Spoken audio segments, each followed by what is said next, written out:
ಕೇಂದ್ರ ಸರ್ಕಾರಕ್ಕೂ ಒತ್ತಾಯ ಮಾಡ್ತೀವಿ. ಆಮೇಲೆ ಕೇಂದ್ರ ಸರ್ಕಾರಕ್ಕೂ ಕೂಡ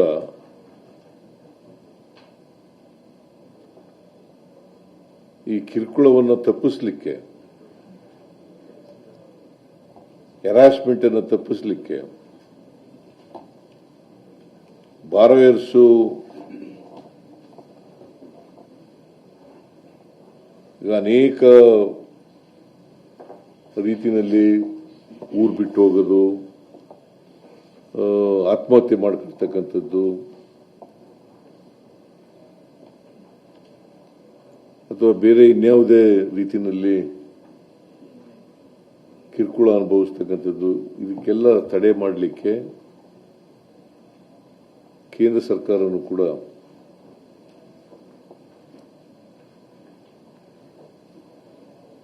ಕಾನೂನನ್ನು ಮಾಡಬೇಕು ಅಂತೇಳಿ ಒತ್ತಾಯವನ್ನು ಮಾಡ್ತೀವಿ.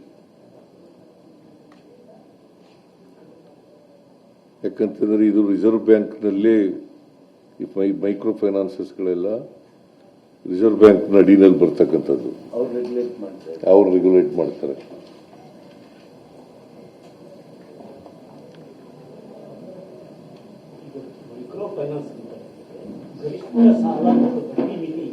ಎಲ್ಲ ಅದು ಈಗ ನಾನು ಒಂದು ಇಲಸ್ಟ್ರೇಷನ್ ನೋಡಿದೆ.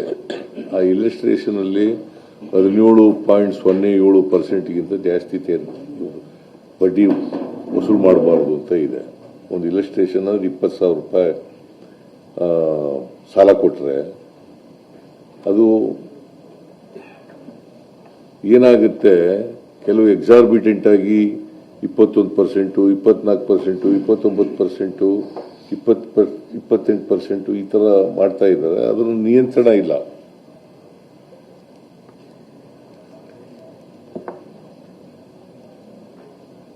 ಅದಕ್ಕೆ ಒಂದು ಈ ಮೈಕ್ರೋ ಫೈನಾನ್ಸಸ್ಗಳು ಈಗ ರಿಸರ್ವ್ ಬ್ಯಾಂಕ್ನವರೇ ಅಲೋ ಮಾಡಿಬಿಟ್ಟಿದ್ದಾರೆ. 17.07% ಬಡ್ಡಿ ವಸೂಲು ಮಾಡಬಹುದು ಅಂತ. ಆದರೆ ಅದಕ್ಕಿಂತ ಹೆಚ್ಚು ಮಾಡ್ತಾ ಇದ್ದಾರೆ. ಮತ್ತೆ ಒಬ್ಬರಿಗೆ, ಒಂದು ಕುಟುಂಬಕ್ಕೆ 3 ಸಾಲುಗಳಿಗಿಂತ ಜಾಸ್ತಿ ಕೊಡಬಾರದು ಅಂತ ಇದೆ.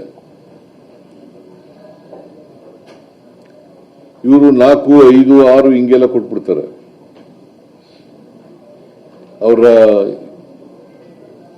ಆದಾಯ ಗಮನದಲ್ಲಿ ಇಟ್ಕೊಂಡು ಕೊಡ್ತಕ್ಕಂಥ ಕೆಲಸವನ್ನ ಮಾಡ್ತಾರೆ. ಸೊ ಇದಕ್ಕೆಲ್ಲ ರೆಗ್ಯುಲೇಟ್ ಮಾಡತಕ್ಕಂಥ ಕೆಲಸವನ್ನು ಮಾಡಬೇಕು, ಅದಕ್ಕೆ ಕಾನೂನು ಮಾಡಬೇಕು ಅಂತ ಒತ್ತಾಯ ಮಾಡ್ತಾ ಇದ್ದೀವಿ ಅಂತ ಹೇಳಿ ಮಾಡ್ತಕ್ಕಂಥದ್ದು. ಒಟ್ಟಾರೆಯಾಗಿ ಅವ್ರಿಗೆ ವಾರ್ನಿಂಗ್ ಕೊಟ್ಟಿದ್ದೀನಿ. ಇವೇನಾದರೂ ವೈಲೇಟ್ ಆಗಿ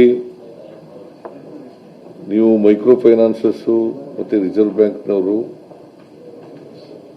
ಅವ್ರು ರೆಗ್ಯುಲೇಟ್ ಮಾಡದೆ ಹೋದರೆ the state government will step in.